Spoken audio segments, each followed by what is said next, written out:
As the South African Post Office, SAPO, faces liquidation, the South African Social Security Agency, SASSA, is assuring its beneficiaries they will still receive their grant. SAPO was placed under provisional liquidation in February after a court application by a creditor for rent that was owed.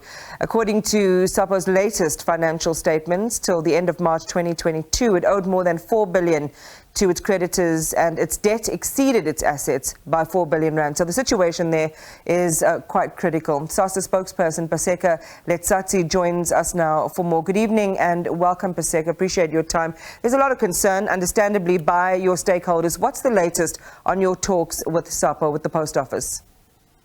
Good evening, Iman, and thanks for having us. I think basically we had an interaction with both the Post Office and a Post Bank. The intention here was just to make sure that when people go, especially to the Post Office, to do their card swap, they do not necessarily experience problems.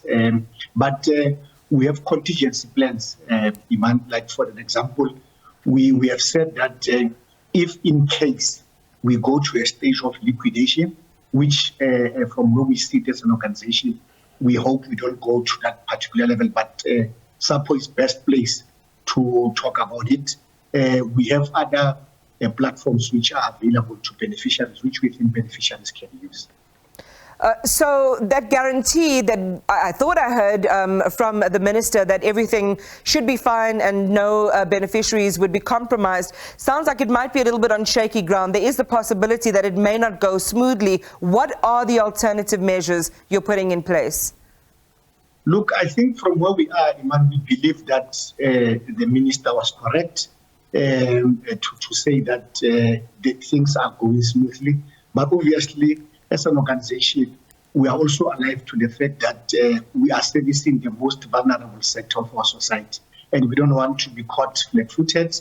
But it is obviously the right of an individual, especially of a beneficiary, when you make an application, to choose whatever method that is available to you, which you can get your money. In this instance, you can get your money from the Post Bank, you can get your money from the Post Office over the counter, you can also go to the banks of your choice, you can also go to the retailers if you want to access your money.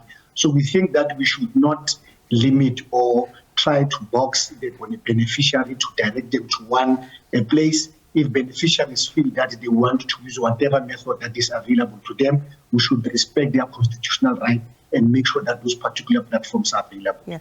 How are you communicating all of these options to the beneficiaries?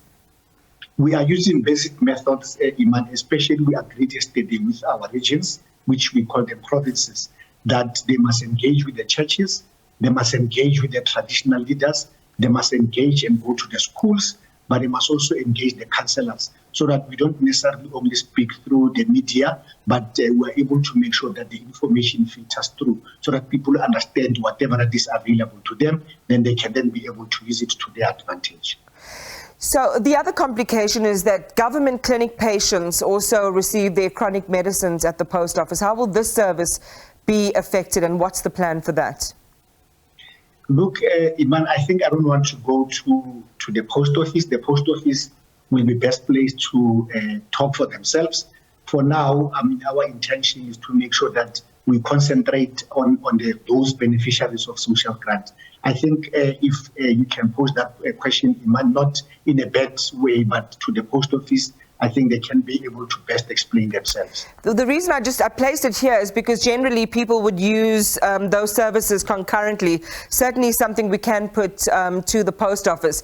When you talk about, augmenting the service and looking at other platforms, other eyes are on the prize of distributing these grants. I was reading an article in the Maverick around Shoprite, and it's got its own plan to secure that 18 million grant distribution pool by offering grant recipients a free, fully transactional bank account, which they can access across the country. I understand there's something like 25,000 till points. Would that be, something as well that you're considering of pulling into the pool of distribution? Definitely, Iman. I think whatever method of payment which is available, we think beneficiaries must make use of the advantage to use it. Look, Iman, at the end of the month, SASSA does what it's supposed to be doing, to make a payment into the card. So there is money in the cards. You can get your money from Shoprite. If you just said it now, you can go to Boxer.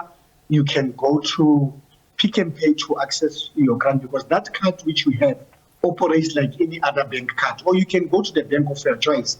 We know that beneficiaries would talk about the bank charges and so forth. We are engaging with the banking sector to see how we can then be able to cushion the beneficiaries on some of these matters and so forth. But we basically saying that beneficiaries, especially where there's infrastructure, I can just make a quick example, Iman, if you allow me to do so. If you go to Maponya Mall, for an example, and you find that the post office is closed, there are other multiple channels available. There's checkers there. There will be other ATMs which are available where beneficiaries, they can be able to get money. But on the second one, Iman, you don't even have to get cash to you as a beneficiary. You can use that card to do whatever transaction which you want to do. So you're giving assurances that, you know, there won't be any disruptions to people, and that the tender that they should receive will be available to them, if not through the post office, then through some of these other sites that you're sharing with us. Perhaps just as a quick closing question, you know, we hear that government is planning to fight the proposed liquidation. The future of SAPO hanging in the balance. It's been steadily hemorrhaging money since 2013, closing branches and losing staff. You know, do you foresee that they may not be viable, and that you would have to solely rely on alternative measures? It will be the best option for us as an organization, SASSA and Post Office, to make sure that the relationship is cemented, because it is the right thing to do. And we think that when government makes a decision that we must use this particular platform, it applied its mind, and it's the best and the right thing which must happen. And as an organization, SASSA, we do support it. All right, thanks for your time. Paseka Letsatsi is the South African Social Security Agency SASSA spokesperson.